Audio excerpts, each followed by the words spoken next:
What's up guys, my name is Timbo and today we're looking back at Destiny 1. Well, we're thinking back at Destiny 1. I don't have the time to actually reinstall it and all that jazz. I'm a busy boy, alright?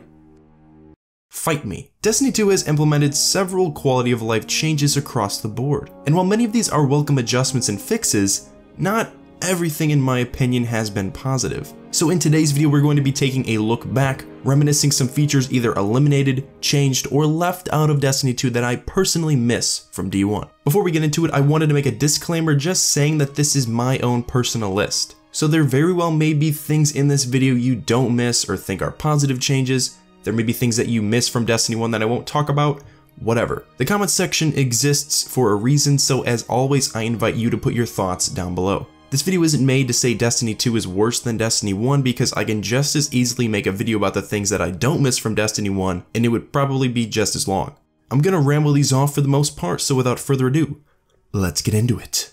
We're gonna start small guys and talk about the mobility of your character. Back in Destiny 1 you could get to be extremely fast by Titan skating, Warlock gliding, or I guess Hunters were just innately fast. This one isn't a big deal for me because I understand why they toned down all of the movement because it was kinda broken, let's be honest, but it was fun, and I like fun. Personally, I'd enjoy it more if Destiny 2 actually expanded and made character builds a thing, instead of heading in the opposite direction. With the subclasses being so dumbed down, which is another thing I miss from Destiny 1 by the way, you can't build a character really at all. Bungie also removed strength, discipline, and intellect, which I found to be a little unnecessary. I hope they would make the Hunter a true DPS class, the Warlock the healer or supportive class, and the Titan's defense, but they really just took 2 steps back in my opinion in terms of letting us build our characters. I know that Bungie said that they want you to be able to play any character in any way you want, meaning you could have a Titan be just as fast as a Hunter and a Warlock just as resilient as a Titan, but I at least can't really feel a difference no matter what my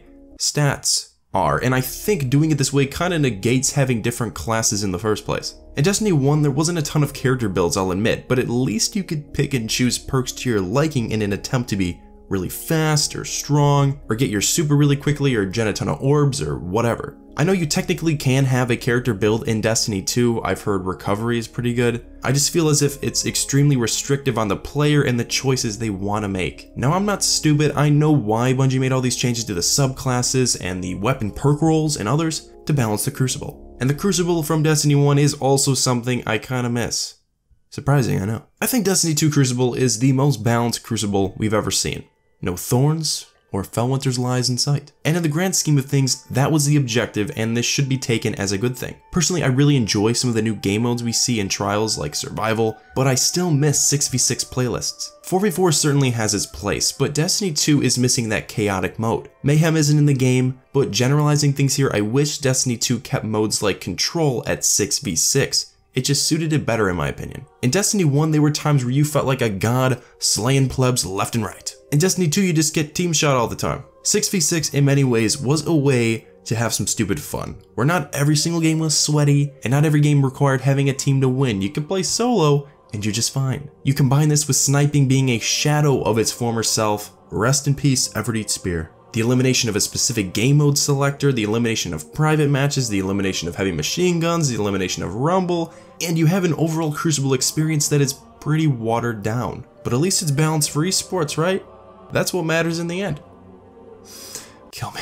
Speaking of the end, it looks like you're running out of shaders because unlike in Destiny 1, once you use them bitches are no more. Now maybe one of you guys can tell me, but I haven't got a clue why they did this. I like the ability to apply a shader to specific armor pieces if you want, allowing you to wear multiple shaders at one time. I can recall a handful of times where an awesome looking shader you put on was ruined by one piece of armor that looked absolutely ridiculous with it. So this feature would have been nice to have back in the day. But overall, the whole one-time use shader mechanic is just dumb. It basically prevents you from using them at all until you get the gear you want. And even when you do find that perfect look, you'll never want to mix and match different sets because if you unequip that shader to put on a different one, you'll be deleting it. No more, let's put on Glowhoo for the raid to look like idiots, cause why not? The only ones that look cool are rare, so you'll just sit there saving them instead of using and switching between them. A lot of these things I miss from Destiny 1 are much more to reminisce, but this one, I'm sorry.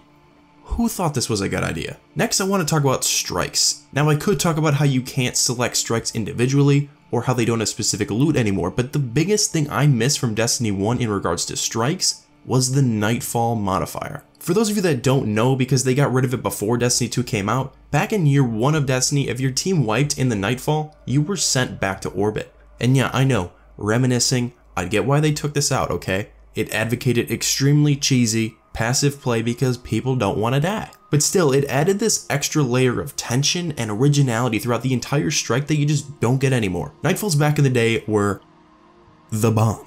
I remember me texting my friends as we got home from school on Tuesdays to do our Nightfall ×3, and it was just fun. It brings back a lot of good memories. So I felt it necessary to bring it up in this video. I can still visualize me killing major captains in 3 shots with my Fatebringer, obliterating the spider tank with Black Hammer, popping ammo synths, which also aren't in the game anymore, along with a lot of consumables we had in Destiny 1. And just nuking Sepix Prime out of existence in seconds with the Gallahorn on that great Arc Solar Burn Nightfall with my total badass chattered white shader on. Ever since the Taken King, the Nightfall, it just doesn't make me excited anymore.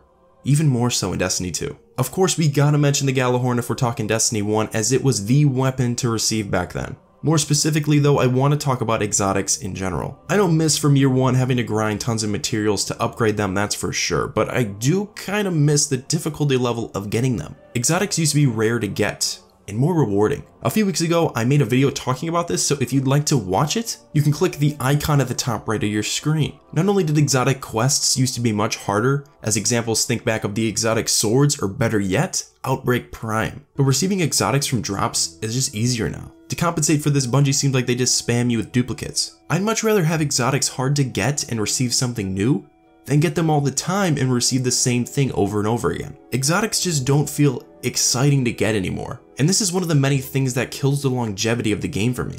Back in Destiny 1, many players kept playing the game because they had something to grind for. And so when they got that drop they were looking for, you'd have people get ecstatic screaming like a bunch of little girls at a Justin Bieber concert.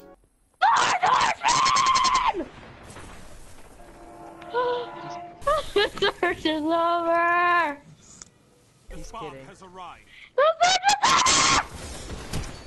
Defend your runner. Kidding. Get up for the dead! I'm so happy right now. Now who are we gonna make fun of? What the hell, Bubs? This is all your fault.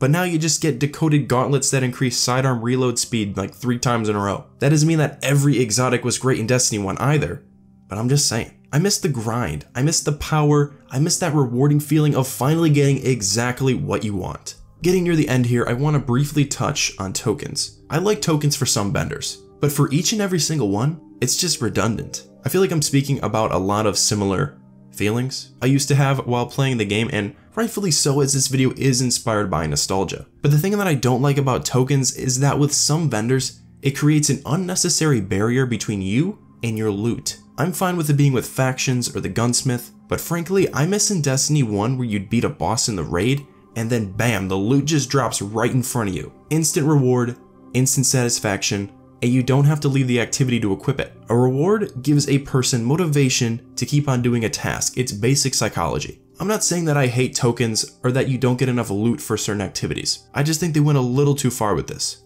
And the raid prestige gear, absolutely pointless. There are some other things I can think of, such as grimoire cards or bounties even, and I think the more I ponder this topic, the more things I'll think of. But for right now, I'm gonna leave it there, guys. Now is the time where I turn the question to you.